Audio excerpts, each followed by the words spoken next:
In primetime news this evening, Prime Minister Andrew Holness breaks his silence over his uncertified statutory declarations. Government admits it did not act swift enough to cast vote for a humanitarian truce in the war in the Middle East. And later on, the conclusion of our special report, A Silent Cry for Help.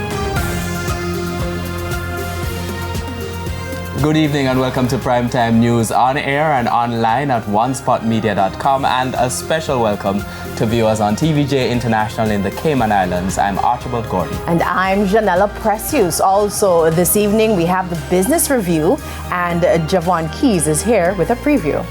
Well, General, we're going to have those gas prices. Of course, you want to stick around for that. And also, the Prime Minister is doubling down on the thoughts that we're going to be putting in place policies to consider importing labor. So you want to see that a little later on.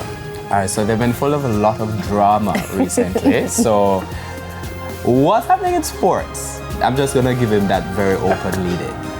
Well, thanks, Archie. I tell you, drama still going on, right? Because in the quarterfinal round of the Manning and the Costa Cup competitions, well, those matches are intensifying. And another team is getting ready for their World Cup. This time, the national men's hockey team. We'll bring you the details of those and more a bit later on. And Romain is also here with a preview of the weather report and forecast. Thank you, Janella. We have drier conditions expected across most of the island over the next couple of days, but we're still forecasting an increase in showers and thunderstorms on the weekend. All right, so it's rain. That's what we want. 4 letters, R-A-I-N.